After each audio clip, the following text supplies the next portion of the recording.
Hi, Hi, Lynn. How are you? I'm good. How are you? I'm fine, thank you. Great.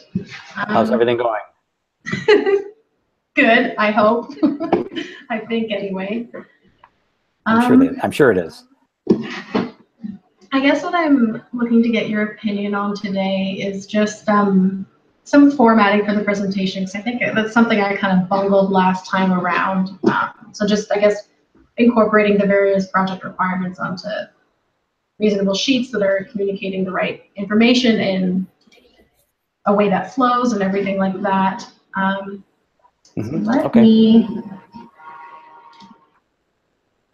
me share my screen with you here. Sorry, 1 second. While I get this organized, I did finally hear from Ash about my energy model that I put together, and he had sent it off to Dustin just for some feedback.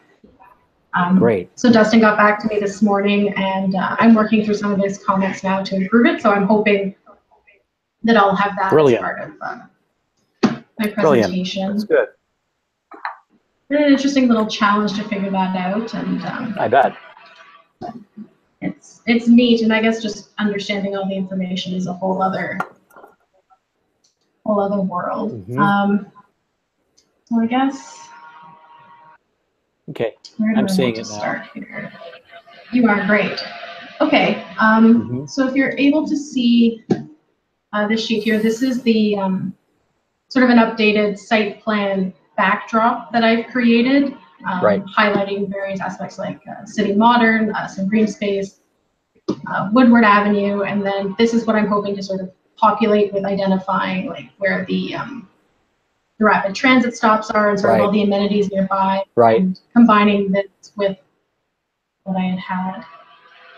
So if you have a pencil and a pad handy, we can walk through this. Can you go back to the site plan for just a second? I'd like you to call out the two alleys because, well, I think you could appreciate why. So you have Adelaide on the site plan, but you should title alley in between those so that everyone understands that condition. Okay. Oh, I've got a pen and some notes there. I am still showing the ground floor because I think a lot of my programming and how I've arranged the ground floor is in response to site conditions. I know in the requirements that's where it has a roof plan. I see that. That's one way to do it. I have no problem with that way. A roof plan is an alternate. All right, and I will show a roof plan separately to demonstrate that I've reviewed that and considered the roof plane. I would just be more comfortable showing this with the ground floor. So I'll call it the alley, transit, City Modern, and I think and the park's already sort of highlighted. So I think those were sort of the main pieces looking to pull out of this. Would you prefer to see something like this orientated to a true north, or Project North is okay? Project North is fine. Okay, great. So that's sort of the base plate that I'm looking to populate in the next day or so. I was toying, I don't know if you can see this image over here, just with the idea of sort of a 3D street elevation that would then sort of show the volume of the building relative to what's beside it. So this is John R. that I'm hoping to do one for the north as well along. Great. So this slide I'm hoping to sort of show those conditions that way here, instead of just doing it two-dimensional, I'm hoping to sort of show 3D. This needs to be updated. So getting into floor plates here, so I've gone back to the larger colored diagram as we had previously discussed based on my last feedback, added sort of patio and garden space. And then my thought was, then I'll also include sort of an occupancy chart with all of that data. This wheel here is just showing, I guess, like program distribution based on like whether it's retail or shared amenities, and just sort of in a pie chart form as a whole. With it's a little small, so I have to sort of play with the graphics, which is sort of giving all the square footages of each space, and then maybe the area can actually come off the plan and it's all here. Just trying to find ways to communicate information. Oh, that's very clever. And then I was thinking of including sort of the egress plan on this as well. So that, because that would kind of tie in with occupancy, right? I guess how people are getting out and occupant loads and all of that kind of thing. So I'm looking to tie that in down here, and that would be this plate. And then following that, while we're discussing the ground floor, is I'm looking to maybe just highlight in 3D, I guess, key spaces or attributes about this floor that I think are important to the design. So this is obviously the streetscape and how that's being animated with the patio and the gardens, and doing sort of chairs with arms instead of benches so that people aren't enticed to sleep on them, but there's still space for people to sit out and enjoy the street or pause for a moment, whatever they need to do. Yeah, or skateboard on them. Yeah, exactly. So I'm sort of looking around, and I thought this was a great way to sort of still provide that without enticing. I don't mean to suggest this company for now, although you could certainly look at them because they have Revit. They have a Revit library, but a local company called Landscape Forms is really good, and they're in Kalamazoo. They're in Kalamazoo, Michigan, and they have some really terrific sort of street furniture for you. Great. I will definitely check them out just to sort, because this is obviously a draft image. I'm going to start rendering tonight, but just to show you I guess how I'm hoping to get the presentation to flow. So then that would then carry up to the second floor, and I've gone and I've added all the furnishings and all of the apartments, kitchen layouts, all that good stuff. Our little terrace up here and sort of the green roof garden that I'm hoping to have. Laundry, and then similarly we would, in the corner, would have the program breakdown, occupancy, and an egress plan on the sheet as well. And then sort of a couple of ways, what the laundry room is and what the courtyard is going to be, just sort of pull those in. Nice. So that will also happen for the third and fourth floors. I don't have them yet. So that'll follow in from there. And then just looking at, so I've blown up both a 1-bedroom and a 2-bedroom ADA unit, as well as blowing up the accessible washrooms on the ground floor. Is it something, do you think you'd want to see enlarged unit plans, like sort of taking my second floor plan and looking at a chunk and blowing them all up? No, I mean, I think, I don't know that it could get much larger than that, honestly. Yeah. I mean, like I guess you could do a chunk, right? You could do a quadrant, but then you'd have to make a choice of which one to include and which chunks would you. It almost have to be all of them. Like I'd probably have to do 3 chunks or something, and then maybe a slide. I don't know that that makes sense. Okay, so if that's not that's great. If you're comfortable with just the entire floor plate and reviewing the layouts. And this is you're showing this as a PDF, so you could conceivably, Lynn, zoom in on an aspect, a chunk, during the presentation, if someone wanted to sort of ask about it. That's true. Yeah, digitally you can. These will all be vector images, so they can blow up anyway. Okay, so the ADA requirements will be pulled up there. I've started reflected ceiling plans to update the HVAC as Ash has asked us to do. I don't have it in here yet. So this plate will probably get removed and integrated with the main floor plans. And then I guess in the wall sections is where I'm hoping to kind of tie the energy model in and just sort of provide some of the data from Insight and share some of that and update the wall sections as required. You just broke up. Oh, sorry. So and then I guess we'd sort of get into envelope and systems and probably tie in the energy model at this point with some of the information. So this is partially updated. And then elevations as well. So what I'm graphically, as we've sort of discussed, pulling in shadows and just sort of going back to gray line and ambient light. And then also including data from the energy model, because it provides, I guess, your yeah, your window to wall ratio, all that information, what type of glazing you're using, and then the wall construction from an R value perspective. So that will be shared with the elevation on each side, and then the 3D, like I sort of done with a little bit of context, will follow below, and that will be the case for each elevation going through. This is still an old one here, but that's the intent. And then just sections, and then I think into building systems structure would have to follow at the end. And I think that's sort of where I'm at, and I just wanted to sort of be sure that I'm getting everything across in a way that is reasonable. This is looking pretty comprehensive. I mean, I think there's probably there are more plates than what I'm seeing here, correct?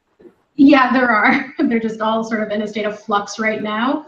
Yeah, but which I appreciate. Oh, sorry, I lost you there. No, I appreciate that. I just wanted to make sure that that statement was true, that there are more plates than what you've illustrated tonight, or today rather, because I've seen more, and while I have no problem walking away today having not seen where the renderings are at this moment, you know, I have a hunch that they're going to look really amazing, because I've seen amazing renderings up to this point. So yeah, they're coming. They're just not quite. Good. So I mean, I have no objection. I can do a final page turn with you on Tuesday night, if that suits you.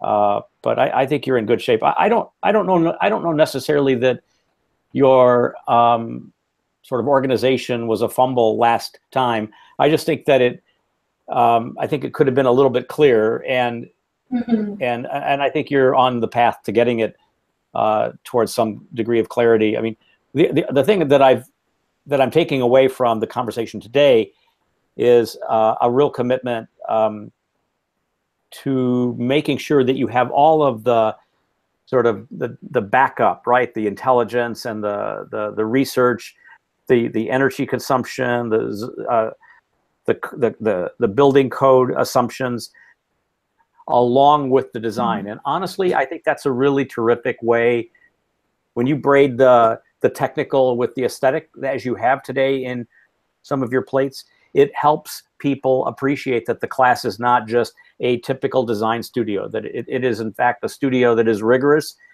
in the pursuit of all of these other things that lead to a design that, you know, has some pulp to it, right? And I think that's really that's really what we're looking for out of each of you. So if you can keep that precept in mind, I think you're going to be in good shape. Okay, perfect. And actually, one plate I haven't got too much on is I guess a little bit about the demographic, and I wanted to ask you, is that something that you feel needs a plate on its own with statistics and graphics, or is it even something in the presentation to be discussed? Because I think a lot of how I've gone about that is sort of in the unit design almost, and having a lot of options for people coming from different backgrounds, whether they're affordable or well off, and sort of the square footage, design, extent of kitchen, scope of rooms, all that kind of thing. So providing options, multiple amenities, like those types of things. So so you're all privileged to lift and borrow, right, from the research plates. That seems like a low-hanging fruit as far as I'm concerned. That's one thing. The second thing is, let's go back to your original sort of ask, which was to talk about the sort of like quadrant plan, you know, where when you wanted to maybe blow up like a corner of the second floor. Maybe what you do, Lynn, is look at a new plate that does that, that maybe grabs a couple of really cool units, and maybe also gets some, maybe it's the second floor space that has some private terraces associated with it. And then on that same plate, because that artwork would never take up the whole sheet, but maybe on that same plate, you kind of integrate the narrative about who we're designing for and who this end user is, so that there is a connection between the occupant and the humanity of this building, and the way that they might live out their lives and their rituals in the spaces that you've designed for them, in much the tandem way that you've done the technical with the aesthetic throughout everything I've seen today. So that might be an interesting plate that has a story about the individual, and then the story about how they live out. Because I've always felt like the challenge for architects is to get clients to appreciate the planning and understand the way to look at drawings. And while all of your audience on Friday is literate, drawing, literate, the fact is that not everyone looking at your package, when it's in your portfolio or when it's on your website, may be drawing literate. So thinking about helping us understand a floor plan, and thinking about how to understand this end user might be an interesting approach. Okay. So instead of a standalone, right, link it like you've done the energy stuff, the code stuff, link it to the floor plan. Okay. And that is something in the flow of the presentation. If I'm blowing up, say, the second floor, do I discuss it then right after that plate at that time before looking at? I think so. Yeah, I think so. Yeah. And let us not lose sight of who we're designing for, right? That kind of thing.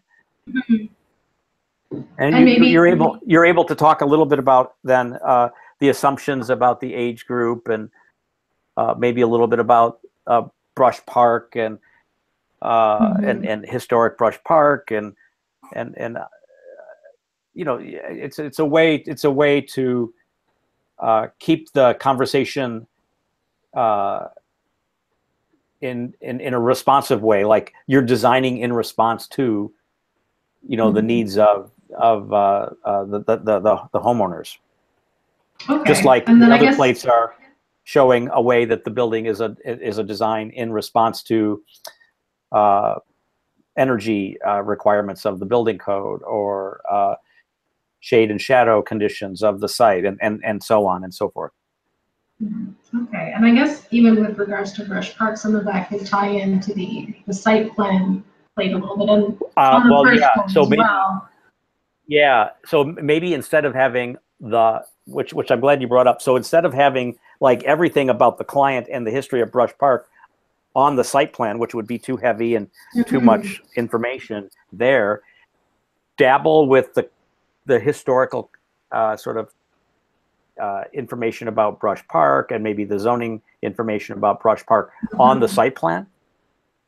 Yeah. And then tell a little bit more on the floor plan about who you're designing for. Who the people are, the units. Okay, that makes sense. I think that was largely what I was looking to get into today, was just that, and it's production mode, I think, now going forward to the end. Good. Until Tuesday. Yeah. Are you doing a final page turn with everyone on Tuesday the 5th, or? No, I'm offering it. I'm offering it to you. I'll offer it to everyone that night.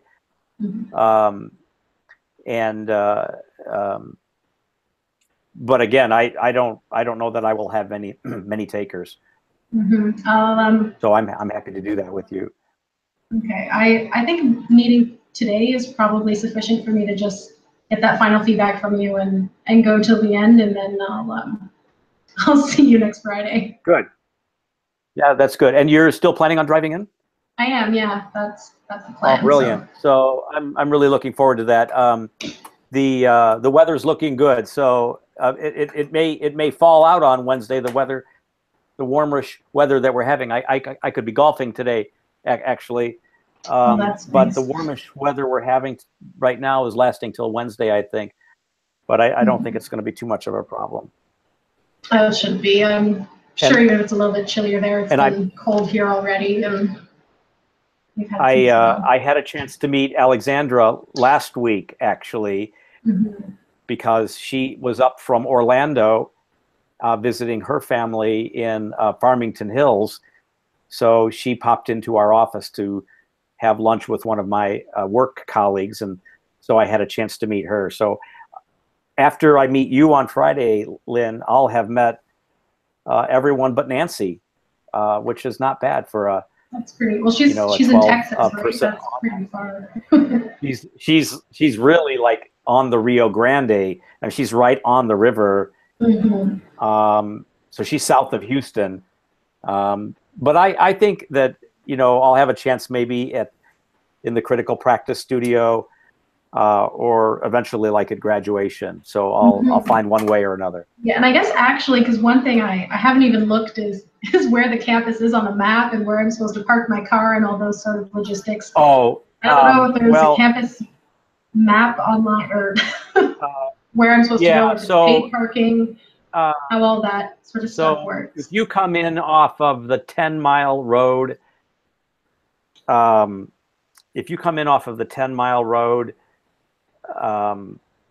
sort of entry, there's a large surface lot there. There's actually 2 surface lots there.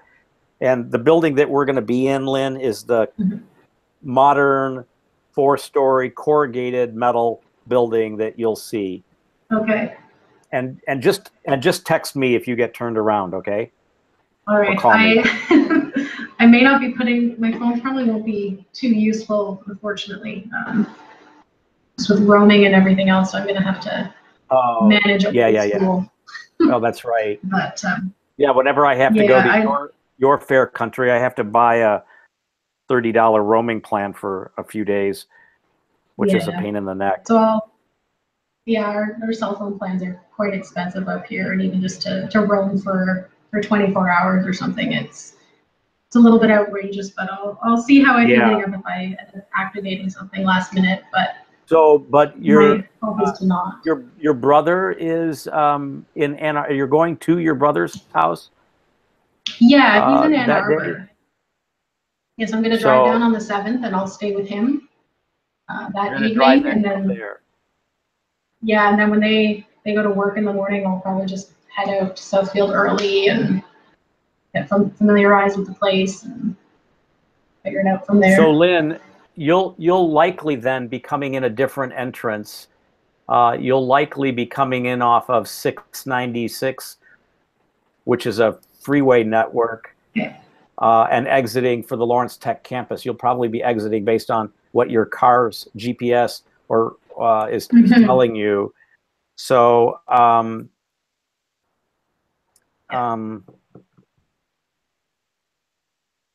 let's see, how can I explain this to you? The best thing really is to sort of look at the map. Maybe, if we want, we can look at that on Tuesday night. I can explain that to you if it makes sense that way. Yeah, I'll try to look at it by then, and then if I have any questions, on Tuesday or Wednesday, I can maybe send you an email with maybe perfect what I think I'm going to do, and if you say no, that's nonsense, do this instead or something, and we can go from there. So I have to start looking at that as well. Okay, good. Well, is there anything else? I'm looking forward to meeting you, like I said, and seeing your presentation. I think that's everything, and I'll let you know about directions or anything else later in the week, but I think I'll be okay. Thanks, cool. Mark. Sounds good. Thanks, Lynn. You have a good weekend. You too. Bye. Bye-bye.